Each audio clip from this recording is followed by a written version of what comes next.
En el fresco crepúsculo azul de dos empinadas calles en Camden Town, la tienda en la esquina, una confitería, brillaba como la brasa de un cigarro.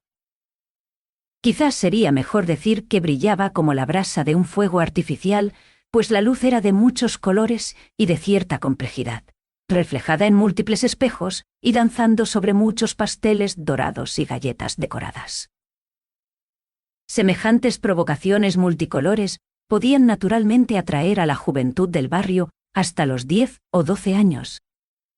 Pero esta esquina también era atractiva para la juventud en una etapa posterior, y un joven, no menor de 24 años, estaba mirando la misma vitrina. Para él, la tienda también tenía un encanto ardiente, aunque esta atracción no se podía explicar completamente por los chocolates, los cuales, sin embargo, no despreciaba en absoluto. Era un joven alto, corpulento y pelirrojo, con un rostro resuelto pero de modales indiferentes. Su nombre era John Turnbull Angus. Finalmente, entró y caminó a través de la confitería hasta el cuarto trasero, que era una especie de restaurante de pastelería, simplemente levantando su sombrero hacia la joven que atendía allí. Ella era una chica elegante, vestida de negro, con un colorido rostro y ojos oscuros que tras el intervalo habitual, lo siguió al interior para tomar su pedido. Quiero, por favor, un bollo de medio penique y una taza pequeña de café negro. Y además quiero que te cases conmigo. Esos son chistes que no permito. De verdad, mi amor es tan serio como el bollo de medio penique. La joven oscura se levantó de su silla y caminó hacia la ventana. Cuando finalmente se dio la vuelta, se sorprendió al ver que el joven estaba disponiendo cuidadosamente varios pasteles de la vitrina sobre la mesa. ¿Qué es eso? El pastel de boda, señora Angus. No me das tiempo para pensar. No soy tan tonto. Señor Angus, antes de que haya un minuto más de esta tontería, debo decirle algo sobre mí. Encantado. ¿Podrías decirme algo sobre mí también mientras estás en ello? ¡Oh!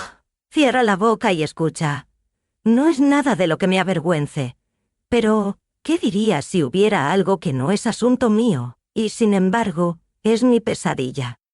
En ese caso, sugeriría que trajeras de vuelta el pastel. Primero debes escuchar la historia. Para empezar, debo decirte que mi padre era dueño de la posada llamada El Pez Rojo en Ludbury, y yo solía servir a la gente en el bar. Las únicas personas que venían al Pez Rojo eran viajeros comerciales, y por lo demás, las personas más horribles que puedas imaginar. Pero había dos en particular, que siempre estaban allí. Ambos vivían de dinero propio, y eran insoportablemente ociosos, pero aún así, sentía un poco de lástima por ellos, porque creía que venían a nuestro pequeño bar, porque cada uno de ellos tenía una leve deformidad. Uno de ellos era sorprendentemente pequeño, algo parecido a un enano. Tenía una cabeza redonda, una barba negra bien recortada, y ojos brillantes como los de un pájaro. Su nombre era Isidore Smythe, y aún puedo verlo, justo llegando al mostrador, haciendo un canguro saltarín con 5 cigarros. El otro tipo era más silencioso y más ordenado, pero de alguna manera, me asustaba más que el pequeño Smythe. Era muy alto y delgado, de cabello claro, y casi podría haber sido apuesto, pero tenía uno de los estrabismos más espantosos que he visto en mi vida. Me imagino que este tipo de desfiguración amargaba un poco al pobre hombre, porque siempre estaba de mal humor. Por eso fue que me sorprendí, además de asustarme, cuando ambos me propusieron matrimonio en la misma semana. Entonces hice lo que luego he pensado que fue una tontería.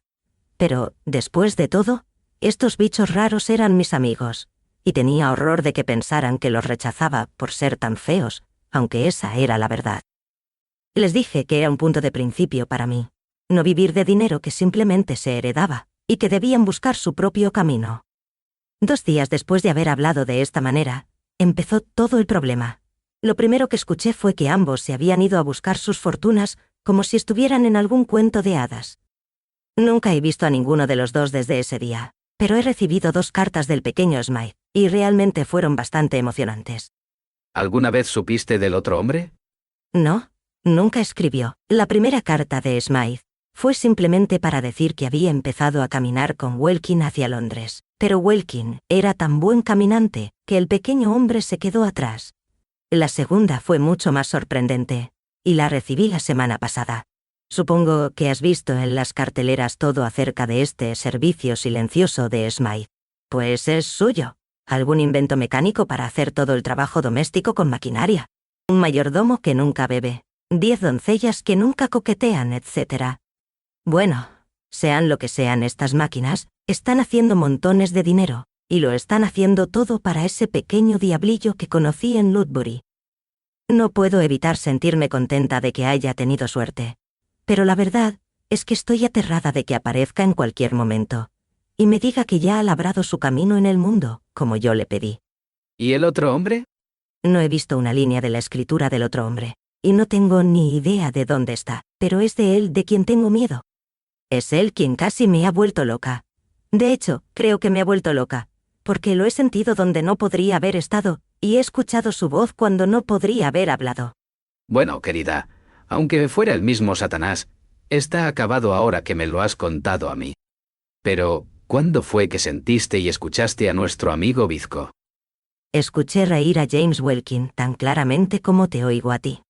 No había nadie allí, pues estaba justo afuera de la tienda, en la esquina, y podía ver las dos calles a la vez. Había olvidado cómo reía. No había pensado en él durante casi un año, pero es una verdad solemne que unos segundos después, llegó la primera carta de su rival. Justo cuando terminé de leer la segunda carta de Isidoro Smythe, anunciando su éxito, escuché a Welkin decir: Pero él no te tendrá. «Es terrible, creo que debo estar loca». Si realmente estuvieras loca, pensarías que debes estar cuerda, pero ciertamente me parece que hay algo un poco extraño acerca de este caballero invisible. Mientras hablaba, hubo una especie de chillido metálico en la calle, y un pequeño motor, conducido a una velocidad endiablada, paró en la puerta. Y un hombre pequeño con un sombrero de copa brillante entraba en la habitación exterior. ¿Ha visto la señorita Hoop esa cosa en la ventana? ¿En la ventana? No hay tiempo para explicar otras cosas. Hay una tontería aquí que debe ser investigada. Apuntó con su pulido bastón hacia la ventana, recientemente vaciada por los preparativos nupciales del señor Angus, y ese caballero se asombró al ver a lo largo del cristal una larga tira de papel pegada, que no estaba en la ventana, cuando la miró la última vez. Siguiendo al enérgico Smythe hacia la calle, descubrió que alrededor de 1,5 metros de papel de estampillas había sido pegado a lo largo del cristal, y en él estaba escrito con caracteres desgarbados: Si te casas con Smythe, morirá. Laura, mira. No estás loca. Es la letra de ese tipo. Welkin, no lo he visto en años, pero siempre me está molestando. 5 veces en la última quincena ha dejado cartas amenazantes en mi apartamento, y no puedo averiguar cómo las deja. El portero de los apartamentos jura que no se han visto personajes sospechosos por allí, y aquí ha pegado una especie de zócalo en la ventana de una tienda pública. Bueno, el tipo no puede estar muy lejos, porque juro que no había papel allí cuando fui por última vez a la ventana, hace 10 o 15 minutos. Pero no podemos buscarle, porque no sabemos la dirección por donde huyó. Si acepta mi consejo, señor Smythe, pondrá esto de inmediato en manos de un investigador privado. Conozco a un tipo extremadamente inteligente, que ha establecido su negocio a 5 minutos de aquí en su coche.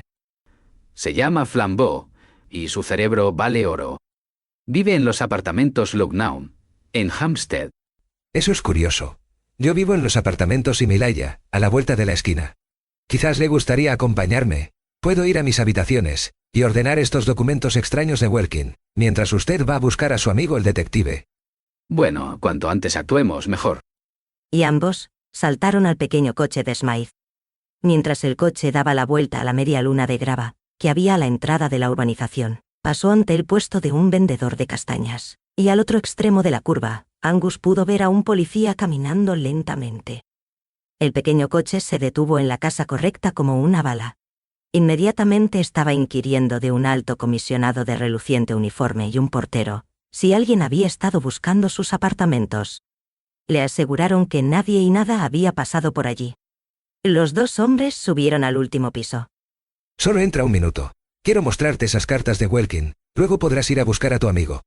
Presionó un botón oculto en la pared, y la puerta se abrió por sí sola. Se abrió a un largo y espacioso vestíbulo, cuyas únicas características llamativas eran las filas de altas figuras mecánicas semihumanas que estaban a ambos lados como maniquíes de sastre. Tenían 2 grandes ganchos como brazos, para llevar bandejas, y estaban pintados de verde guisante, vermellón o negro. El pequeño hombre se acercó a un cajón, y le entregó un papel a Angus. El mensaje decía: Si has estado a verla hoy, te mataré. Hubo un corto silencio, y luego Isidoro Smythe dijo tranquilamente: ¿Te gustaría un poco de whisky? Yo más bien siento como si lo necesitara. No. Este asunto parece estar poniéndose bastante grave. Iré inmediatamente a buscar a mi amigo. Está bien. Tráelo aquí lo más rápido que puedas. 6 escalones abajo del rellano de Smythe, el hombre en mangas de camisa estaba haciendo algo con un cubo. Angus se detuvo para extraer una promesa, fortificada con un soberano de oro, de que permanecería en ese lugar hasta el regreso con el detective, y llevaría la cuenta de cualquiera que subiera esas escaleras. Luego impuso similares encargos de vigilancia, en el comisionado de la puerta principal. No contento con esto, capturó al policía errante, y le indujo a que se parara frente a la entrada y la vigilara, y finalmente se detuvo para comprar un penique de castañas, y hacer el mismo encargo al vendedor. Luego se alejó rápidamente, con una última mirada a la torre sitiada. Enseguida llegó a su destino. Este es mi amigo el padre Brown. Siempre he querido que lo conocieras. Mucho gusto. Bueno, me temo que he venido por asuntos bastante inquietantes. El hecho es, Flambeau, que a un tiro de piedra de tu casa hay un tipo que necesita urgentemente tu ayuda. Está permanentemente amenazado por un enemigo invisible, un canalla a quien nadie ha visto jamás. Angus contó toda la historia a su amigo. Cuando llegó la amenaza más grave, este dijo: Si no te importa, creo que será mejor que me cuentes el resto de camino a la casa de este hombre. De alguna manera, me parece que no hay tiempo que perder. Encantado, aunque está a salvo por ahora, porque he puesto a 4 hombres a vigilar la única entrada a su madriguera. Salieron a la calle. Había comenzado a nevar. Mientras recorrían las empinadas calles laterales, ya polvoreadas de plata, Angus terminó su historia. Y para cuando llegaron a la media luna con los altos apartamentos, tuvo tiempo de prestar atención a los 4 centinelas. El vendedor de castañas juró obstinadamente que había vigilado la puerta, y no había visto entrar a ningún visitante. El policía fue aún más enfático. Dijo que tenía experiencia con todo tipo de delincuentes. No era tan ingenuo como para esperar que los personajes sospechosos parecieran sospechosos, y por allí no había pasado nadie. En lo mismo concluyeron el comisionado y el portero. Entonces, ¿nadie ha subido y bajado las escaleras desde que comenzó a nevar? Nadie ha entrado aquí, señor. Puede creerme. Entonces me pregunto, ¿qué es eso? Todos miraron al suelo donde el sacerdote señalaba, y vieron un patrón de huellas grises estampadas sobre la nieve blanca. ¡Dios, el hombre invisible! Sin decir una palabra más, se dio la vuelta y corrió escaleras arriba, seguido por Flambeau. Pero el padre Brown permaneció mirando a su alrededor en la calle, cubierta de nieve. La puerta estaba abierta. La habitación revuelta. En el suelo una mancha de sangre. ¡Asesinato! Y sumergiéndose en el apartamento, exploró cada rincón y armarios. Pero si esperaba encontrar un cadáver, no encontró ninguno. Isidoro Smythe no estaba en el lugar ni muerto ni vivo. Amigo mío, no solo tu asesino es invisible, sino que también hace invisible al hombre asesinado. Bueno, está claro. El pobre tipo se ha evaporado como una nube y ha dejado una franja roja en el suelo. La historia no pertenece a este mundo. Solo hay una cosa que hacer, pertenezca a este mundo o al otro. Debo bajar y hablar con mi amigo. Descendieron, pasando junto al hombre con el cubo, quien nuevamente afirmó que no había dejado pasar a ningún intruso. Hasta llegar al comisionado y al vendedor de castañas, quienes reafirmaron rígidamente su propia vigilancia. Pero cuando Angus buscó su cuarta confirmación, no pudo verla, y preguntó con cierto nerviosismo: ¿Dónde está el policía? Perdóneme, eso es culpa mía. Lo envié por la carretera para investigar algo que pensé que valía la pena investigar. Bueno, lo necesitamos de vuelta pronto, porque el desdichado hombre de arriba no solo ha sido asesinado, sino borrado del mapa. ¿Cómo? Padre, en mi alma creo que esto está más en su departamento que en el mío. Ningún amigo o enemigo ha entrado en la casa, pero Smythe ha desaparecido, como si lo hubieran robado las hadas. Si eso no es sobrenatural, yo... no sé. Mientras hablaba, el gran policía azul dobló la esquina corriendo y se acercó directamente a Brown. Tiene razón, señor. Acaban de encontrar el cuerpo del pobre señor Smythe en el canal, allá abajo. ¿Corrió y se ahogó? Nunca bajó, lo juro, y tampoco se ahogó, porque murió de una gran puñalada en el corazón. Y sin embargo, ¿no vio a nadie entrar? No, lo juro. Caminemos un poco por la carretera. Llegaron al otro extremo de la media luna. Qué tonto soy. Olvidé preguntarle al policía algo. Me pregunto si encontraron un saco marrón claro. ¿Por qué un saco marrón claro? Porque si era de cualquier otro color, el caso debe comenzar de nuevo. Pero si era un saco marrón claro, el caso está resuelto. Me alegra escucharlo porque, hasta ahora, no ha comenzado para mí. Mientras hablaban, seguían caminando. ¿Alguna vez has notado que la gente nunca responde a lo que dices? Responden a lo que quieres decir, o a lo que ellos creen que quieres decir. Supongamos que una dama dice a otra en una casa de campo, ¿hay alguien hospedado con usted? La dama no responde. Sí, el mayordomo, los 3 lacayos, y la doncella del salón. Ella responderá, no, no hay nadie hospedado con nosotros. Porque no piensa que en esa pregunta está incluido el servicio. Pero supongamos que un médico investigando una epidemia pregunta, ¿quién está hospedado en la casa? Entonces, la dama recordará al mayordomo, la doncella, etc. Todo el lenguaje se usa así. Nunca obtienes una respuesta literal a una pregunta. Cuando esos 4 hombres dijeron que ningún hombre había entrado en los apartamentos, no querían decir realmente que ningún hombre había entrado. Querían decir ningún hombre a quien pudieran considerar sospechoso. Pero un hombre sí entró en la casa, y sí salió de ella. ¿Un hombre invisible? No. Por supuesto no puedes pensar en un hombre así, hasta que piensas en él. Pero comencé a pensar en él, por 2 o 3 pequeñas cosas en la historia que nos contó el señor Angus. Primero, estaba el hecho de que este Welkin daba largos paseos. Y luego estaba la gran cantidad de papel en la ventana. Y luego, sobre todo, estaban las cosas que dijo la joven, cosas que no podían ser verdad. Ella pensó que eran verdad, pero no podían serlo. Una persona no puede estar completamente sola en una calle un segundo antes de recibir una carta. Debe haber alguien bastante cerca de ella. ¿Por qué debe haber alguien cerca de ella? Porque, descartando las palomas mensajeras, alguien debe haberle traído la carta. ¿De verdad quiere decir que Welkin llevaba las cartas de su rival a su dama? Tenía que hacerlo. No hay otra manera. Bastaba con taparse la cara un poco, con la gorra, y una bufanda, por ejemplo. ¿Quién es este tipo? ¿Cómo se ve? Está vestido bastante elegantemente de rojo, azul y dorado, y con este traje tan llamativo, entró en los apartamentos bajo 8 ojos, mató a Smythe y salió a la calle de nuevo llevando el cadáver en sus brazos. Reverendo, ¿está usted loco o lo estoy yo? No estás loco, solo un poco distraído. ¿No has notado a un hombre como este, por ejemplo? Dio 3 rápidos pasos adelante, y puso su mano en el hombro de un cartero, que pasaba inadvertido bajo la sombra de los árboles. Nadie nota a los carteros. Sin embargo, tienen pasiones como otros hombres, e incluso llevan grandes bolsas donde un pequeño cadáver puede ser guardado bastante fácilmente.